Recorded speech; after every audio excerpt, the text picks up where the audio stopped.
घर में माँ बेटी अकेली रहती थी। रात का समय था, दरवाजे पर खटखटाने की आवाज आई। माँ और बेटी बहुत गरीब थे, छोटे से घर में रहते थे।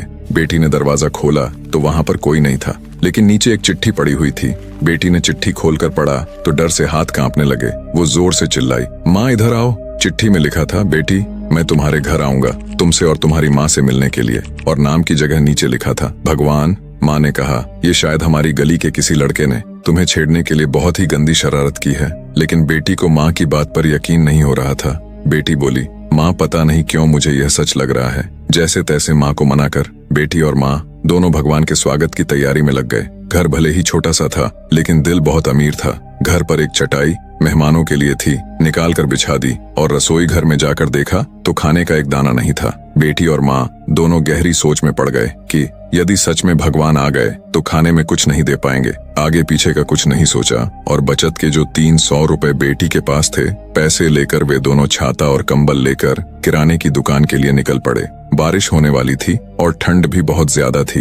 एक पैकेट दूध और एक मिठाई का डिब्बा, कुल 200 रुपए की चीजें खरीद कर वापस लौट आए, क्योंकि उन्हें लगा शायद भगवान घर पर पहुंच गए होंगे। घर से थोड़ी दूर पहुंची तो देखा कि जोर से बारिश शुरू हो गई और सड़क किनारे एक पति पत्नी खड़े थे। ऑटो पास से गुजरा तो लड़की ने देखा उनके हाथ में छोटा बच्चा रो रहा था। स्थिति कुछ ठीक नहीं लग रही थी। ऑटो घर के दरवाजे पर पहुंचा। माँ ऑटो से उतरी ही थी कि बेटी से रहा नहीं गया। बोली, ऑटो वाले भैया जरा ऑटो को उनके पास ले चलो। पास जाकर देखा तो बच्चे को तेज बुखार था और उनके पास खाने के लिए कुछ नहीं था। एक तरफ भगवान घर पर आने वाले हैं और दूसरी तरफ यह समस्या। बेटी ने सोचा भगवान को मना लूंगी, लेकिन यदि इन्हें ऐसे ही हाल में छोड़ दिया गया तो भगवान बिल्कुल भी माफ नहीं करेंगे। बेटी ने जो जो खरीदा था सब उनके हाथ में थमा दिया और तो और बचे हुए 50 रुपए भी दे दिए और बोली, अभी मेरे पास इतना ही है, इसलिए रख लीजिए।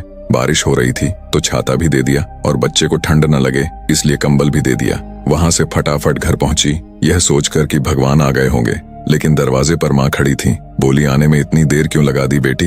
ये देखे एक और चिट्ठी आई है, पता नहीं किसकी है। बेटी ने पढ़ना शुरू किया। उसमें लिखा था, बेटी आज तुमसे मिलकर बहुत खुशी हुई।